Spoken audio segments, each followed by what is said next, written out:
Dia 18 de março. São Cirilo, arcebispo de Jerusalém e doutor da Igreja. 386. Cirilo, o grande arcebispo de Jerusalém, nasceu em 315 em Jerusalém ou num lugar vizinho. Passou santamente a mocidade, trabalho e oração. Prova da sua aplicação são as célebres catequeses, nas quais Cirilo revela um conhecimento admirável da Escritura Sagrada, dos Santos Padres e das opiniões dos hereges, principalmente dos manicheus. Tudo indica que Cirilo tenha vivido numa comunidade religiosa e que seu preparo e santidade tenham chamado a atenção do bispo Macário de Jerusalém.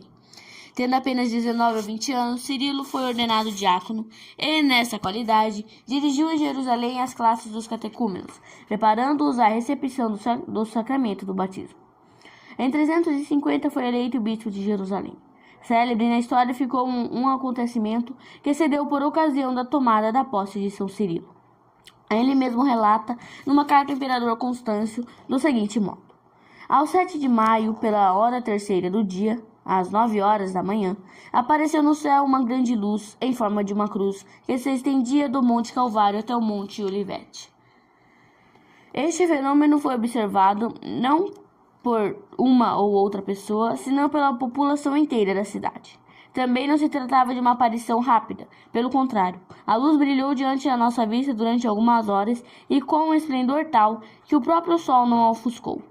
Os detectadores, tomados de medo e alegria ao mesmo tempo, correram em chusma para a igreja. Velhos e moços, fiéis e infiéis, nacionais e estrangeiros, uniram as vozes em louvor a nosso Senhor Jesus Cristo, Filho unigênito de Deus, que com seu poder fez este milagre. Todos reconheceram a divindade da religião, testemunhada pelo próprio céu. Este milagre é confirmado por diversos escritores contemporâneos e, como tal, reconhecido por muitos representantes da ciência. Na igreja grega é festejada a comemoração dessa aparição no dia 7 de maio. Cirilo, compenetrado da grande responsabilidade de bispo, opôs-se com toda a energia à heresia ariana, embora essa atitude lhe importasse o desagrado do imperador Constantino e o ódio e a perseguição dos bispos arianos.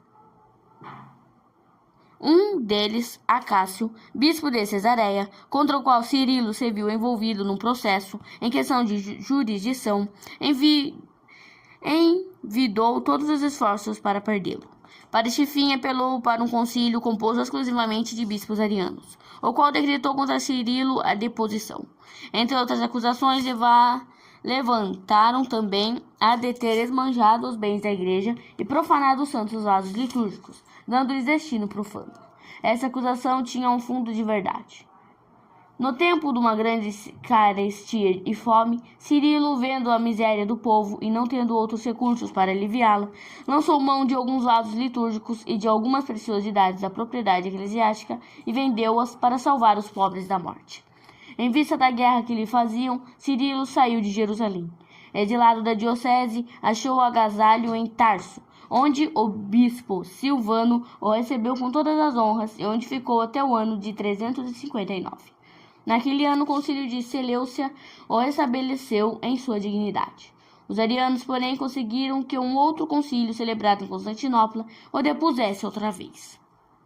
Quando o novo imperador Juliano reintegrou todos os bispos expulsos, Cirilo voltou em triunfo para a diocese. Pouco tempo depois se deu em Jerusalém um fato extraordinário, ligado à apostasia rancorosa de Juliano. Tendo este jurado exterminar a religião cristã, um dos seus empenhos foi desacreditar-lhe o autor e provar ao mundo que Jesus Cristo não é Deus. Concebeu o plano de reedificar o templo de Jerusalém, cujas ruínas datavam da destruição por Tito em 70. As obras começaram com muito entusiasmo, também da parte dos judeus. Deus, porém, confundiu o plano. Amiano Marcelino, pagão historiador e amigo de Juliano, e portanto testemunha insuspeita, escreveu sobre aquele movimento. Entretanto, Alípio, auxiliado pelo governador, começou as obras com muita energia. Quando, porém, os operários se puseram a trabalhar, saíram dos fundamentos labaredas de fogo que não deixaram ninguém se aproximar. Como elemento, está o fogo, todos os dias repelisse os pedreiros, foi resolvido abandonar a obra. O que Amiano Marcelino conta, afirmam-no outros escritores como São Gregório Nazianzeno e Teodoreto.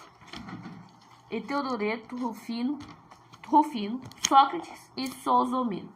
Juliano, em consequência deste fracasso, parecia ter concentrado todo o ódio no santo bispo de Jerusalém.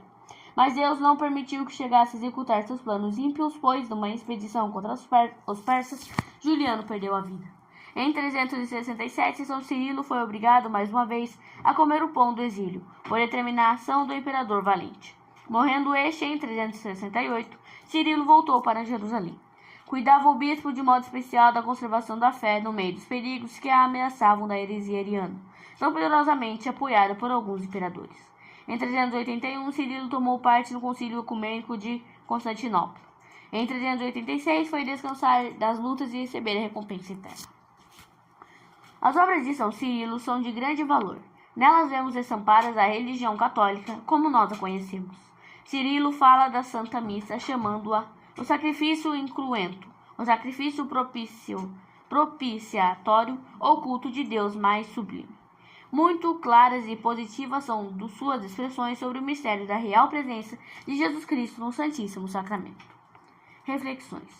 Primeiro, o estigma da heresia foi sempre e é o orgulho. A humildade foi sempre e é o baluarte, a defesa mais segura da fé. Diz Santo Agostinho. Há diversos caminhos que conduzem ao conhecimento da verdade. O primeiro é o da humildade é o segundo e o terceiro é ainda a humildade. Eu fiquei crente porque me pus a crer o que não compreendi. Santo Agostinho foi uma das inteligências mais esclarecidas que o mundo jamais possuiu. O orgulho gerou as heresias antigas e novas. O arianismo, o nestorianismo, o luteranismo, o calvinismo, o metodismo, o espiritismo são suas legítimas filhas. Todas invocam em seu favor a Bíblia, devendo essa servir, o que é grande absurdo, de documentação para todos os erros. A Bíblia pode ser interpretada de muitos modos. Daí a dificuldade de achar explicação autêntica. Se fosse fácil, porque então os discípulos de Emaús pediram a Nosso Senhor que lhes explicasse a Escritura?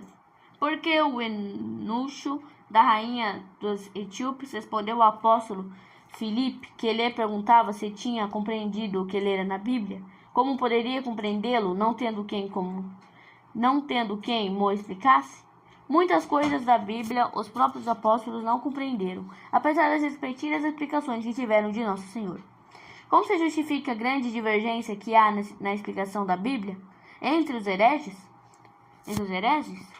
A Bíblia deve ser considerada como um código de verdades, havendo uma só autoridade competente para interpretá-las autenticamente. A explicação dessa autoridade todos devem sujeitar-se e reconhecê-la como a única verdadeira. O orgulho não se conforma com isto, alegando nada mais ser preciso para a explicação da Bíblia que a razão humana e a assistência do Espírito Santo. A regra da fé deve ser simples, clara, uma constante e universal. Por isso não pode depender da razão humana. Todos os homens normalmente desenvolvidos têm inteligência, o que não pode impedir que até hoje houvesse reinado entre eles a maior divergência de ideias em matéria da fé. A inspiração do Espírito Santo, porém um sinal sensível se manifesta e qualquer um pode reivindicá-la para si, sem que outros lhe a possam disputar. Assim procedem os luteranos, os calvinistas, os metodistas que ensinam doutrinas contraditórias. Não há razão humana, não pode ser o critério da verdade na interpretação da Bíblia. Dos hereges de São Paulo muito bem. Aprendendo sempre, nunca chegam ao conhecimento da verdade. A doutrina por eles apregoada hoje, amanhã é rejeitada. Os hereges, com a Bíblia na mão, contestaram já a divindade de Cristo, a eternidade do inferno, a existência e divindade do Espírito Santo, o pecado original, a autenticidade da Bíblia e muitos outros pontos do dogma. É onde chega quem se afasta da Igreja Católica. Só a ela foi dito: convosco estou todo o tempo, até a consumação dos séculos. Quem ouve a Igreja ouve a Cristo, e Cristo é a verdade, o caminho e a vida.